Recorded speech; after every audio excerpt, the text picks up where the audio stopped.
Resonator here. This is going to be our pick for Goobertown Roulette Season 3. I've decided he's got some optional technical challenges, and I've decided that I'm going to try to do all of them. For right now, we're going to go ahead and pick for the first two. The first one is a 90-minute speed challenge, so that's what we're going to pick first. So go ahead, Amy, select a bag here. So many to choose from. Dun, dun, dun. All right, let's see what we got here.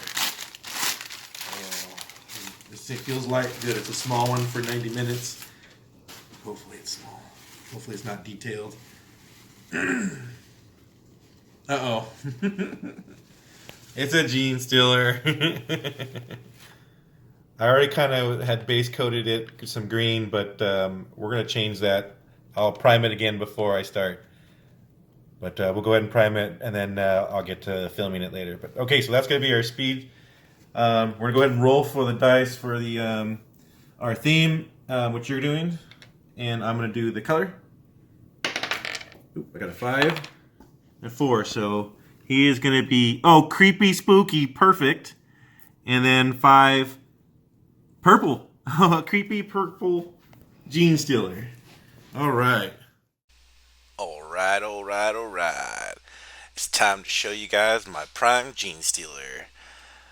So I made some rules for doing this 90-minute challenge. I wasn't going to time the periods where I'm mixing paint or putting paint in my palette or cleaning my brushes and that sort of thing. So you'll see me skip over a lot in the video, but I got all 90 minutes here, except for a couple little seconds that I forgot to push play, and one time where I ran out of space on my iPad. I'm actually filming this on my iPad right now. So I started with a base paint, purple. Want to get a good base paint on this here. I had already painted a test model prior to this, just to make sure I knew what the colors I wanted, and I just wanted to see if I could actually do it in 90 minutes, to be honest. I wasn't really sure I could paint a whole mini in 90 minutes and make it look good, that's for sure. So I had done a Hormigaunt in the same kind of color pattern, or this very similar color pattern, and it turned out pretty good. I did a couple things a little bit differently, but obviously the Hormigaunt model is a little different than the Gene Stealer model here. I did actually print this model with my Mars printer, Elegoo Mars printer. I'm not sure where I found the model. This is back when I first got my 3D printer, and I was just downloading any kind of file I could find, anything cool. And I had found these Gene Stealers, and they were one of the first models I ever printed, 3D printed. So I'm almost done with the base paint for the purple here, and I really liked how it turned out with the zenithal prime that I had done on the model.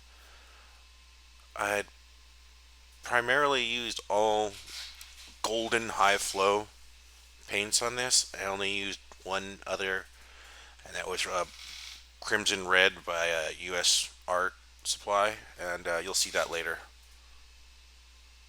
Here's my first showing of the purple base coat. I continued on to doing blue. I thought the blue would look cool with the purple, and it kind of went with the spooky, darker kind of theme.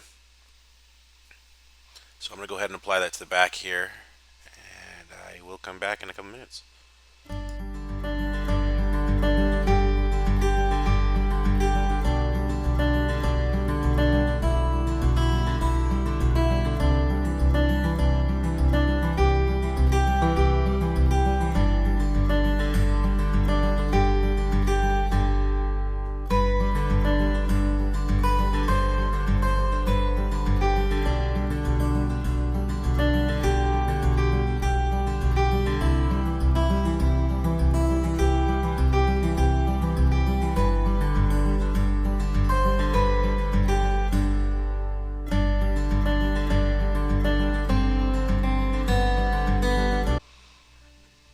my blue coat here, I realized I had missed a couple spots right in the ribs that I needed to go back and paint some purple on, so that's what I'm doing here.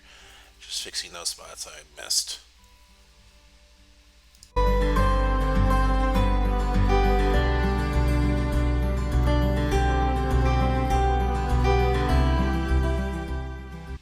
For the claws, I was trying to go for a bone look. I haven't really tried this before. Sorry for being out of frame. I've done it a couple times during this video, and I'm just not used to being, or trying to keep the miniature in frame. But yeah, so I was doing the claws to be like bone. I wanted to have them like, kind of whitish and then dingy, and then as you get farther down towards his actual hand. So I started with a base coat here of white. I go over it one more time just so I can get, there was none of the black seeing through or showing through. I wanted a good solid white.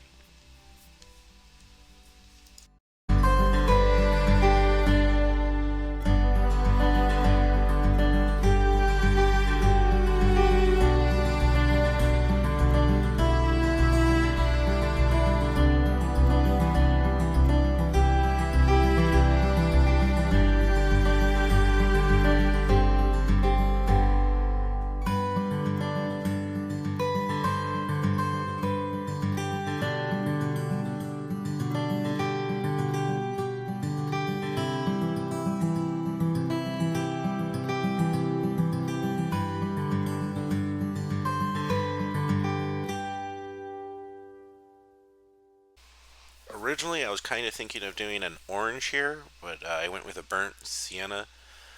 This is kind of filling in the little gills. I'm not sure what you'd call them, little gill areas that are on his arms and leg, his upper thigh area. I just wanted to have something different here, and I still, again, wanted to try to keep it creepy, spooky, scary, and so I thought the darker color would work better. That's why I didn't go with an orange. An orange would have been too bright. At least in my opinion, it would have been too bright, so I went with this burnt sienna.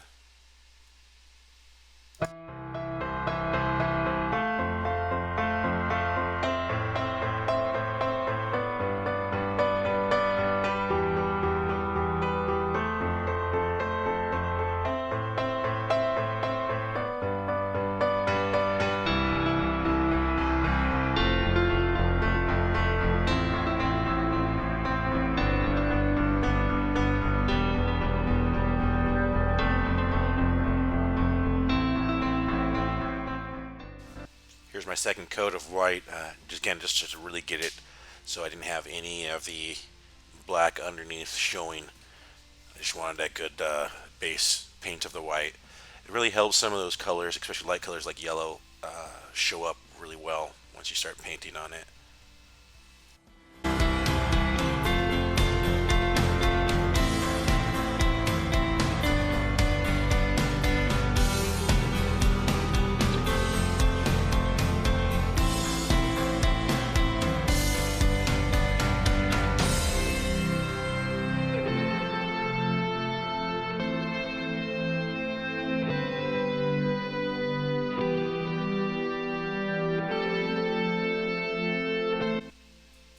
Here I'm going to go ahead and mix some of the blue with the white, just to get a lighter color so I can kind of edge highlight his shell, the carapace. I was having a little trouble at first at how thick or how dry it was, just because what I mixed was it was just a little thin. I should have mixed it better, and I'm still getting used to using a wet palette, so I think my inexperience in using a wet palette really kind of hurt me here at the beginning of this stage of the light blue highlighting. This went by a little quicker too than I thought it was going to go. I was really trying to save time for the highlighting, the edge highlighting that I like to do.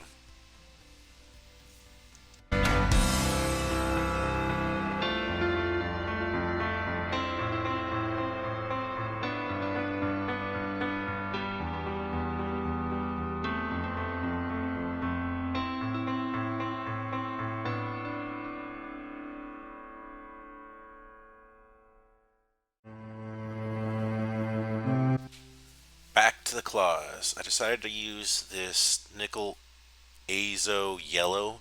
It's kind of like a dark, dingy mustardish yellow. I don't know. It. I think it looks cool. Kind of. I thought would look cool with this bone effect that I was trying to do. So I tried to get it real dark, right where the nail meets the hand, and kind of get it lighter and kind of just do light striations coming at the top of the nail, and then kind of or the claw, I guess I'd say, going down. So underneath there was more white than there would be on top. And I went in and did this with all sets of claws and his toenails as well.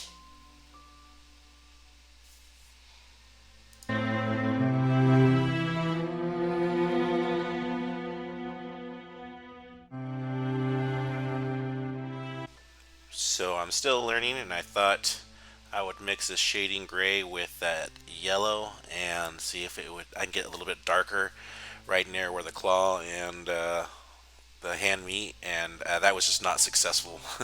So I just kind of moved on and started doing some edge highlighting here on all the purple.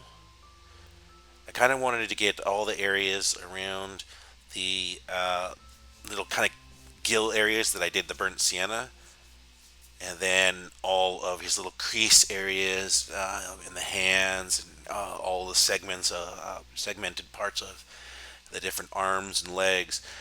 This part took a lot longer than I thought it was going to take. It ate up a lot of time that I was hoping to get do some other stuff with the model, but actually I was pretty happy the way that it turned out.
When I start working on his skull here, his head, I wanted to try to do this kind of a blending, shading effect on his head, so it didn't just look like purple. It kind of looked more like that highlighted, lighter purple that I'd been using to do all the edge highlighting. So I kind of made it a little kind of a glaze over the dark purple that was already on his head, at least the very top of his head. And then here I went back with a, what is it, a raw sienna? Let me just double check here real quick. It was yeah, raw umber actually. I went back with the raw umber near. Instead of doing the shady and gray, I went back to the raw umber, which was kind of transparent, and it worked really nice. I just kind of smeared that around a little bit near the base of the claws, and then kind of worked my way up just slightly outward towards, the tip of the each claw. And I did this with all the claws and toes just to make it look more like kind of realistic, I guess. I don't know. This is just the way I've seen other people do it in the shading. It's darker right near the hand, and then as it goes out, it goes to a lighter color.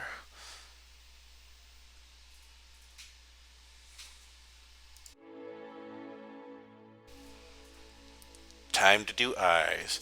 So this is the only time I used different paints. I don't have a really good red right now with the golden high flows, so I'm using this US Art Supply Crimson Red here. First I did the eyes. One of them, the glowing red, evil looking, creepy, spooky, and scary. Then next I wanted to do blood on the claws. So I wanted to concentrate a lot of blood or the red on the tips, but then I also kind of spattered it a little bit and just kind of dabbed it a little bit further down each claw. And I only did this with the claws. I didn't want to have his toes covered in blood because I don't know. He's got 4 arms. That's enough claws to be ripping up something. He doesn't need to use his toes. That's more for gripping, so that he can get all 4, arms in there and do his nasty business. At least that's how I see it. So there was no need to have blood on his feet or toes, anyway.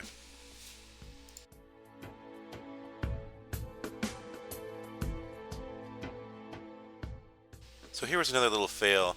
I tried to use the raw sienna on top of the burnt sienna as kind of like a highlight, and it just wasn't light enough to see a difference. So I went with added a little bit of white to the raw sienna to get it a little bit lighter to highlight those little gill areas right at the top of each area. I did mess up one of them, and I started feeling the pressure here of my time limit, and one of these gills on his right arm is just kind of all flooded. I did had too much paint in the paintbrush, and I was just not happy of how slowly these paints are really transparent. So sometimes I have to do multiple layers, and when you have 90 minutes, sometimes you can't do multiple layers or as many layers as you'd like. So I try to do as best I can here and highlight the brownish gill areas with, like I said, this lightened up raw sienna.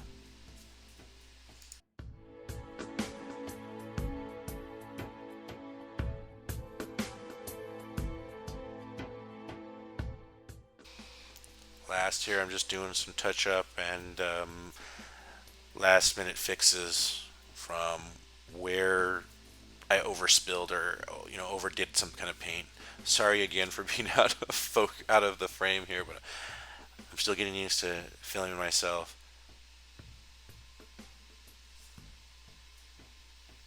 So this is where I was actually trying to highlight the rib cage. I made a big mess of it.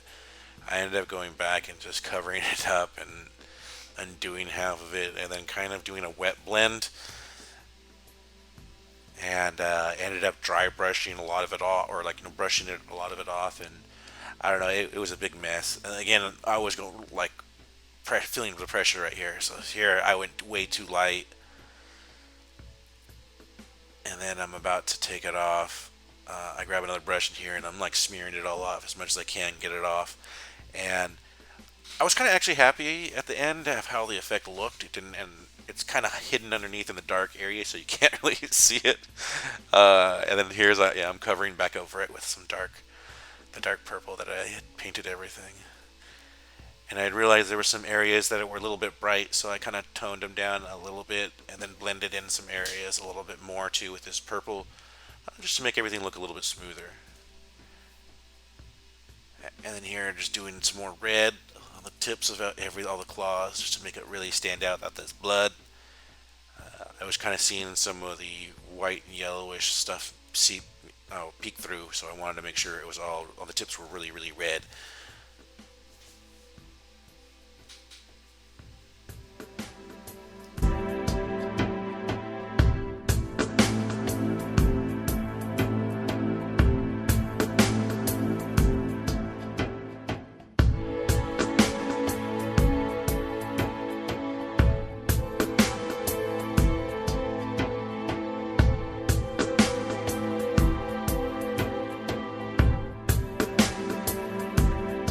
And here it is, my creepy, spooky, scary purple gene stealer, which is my entry for the Goobertown Roulette Season 3, and this is the 90-minute challenge.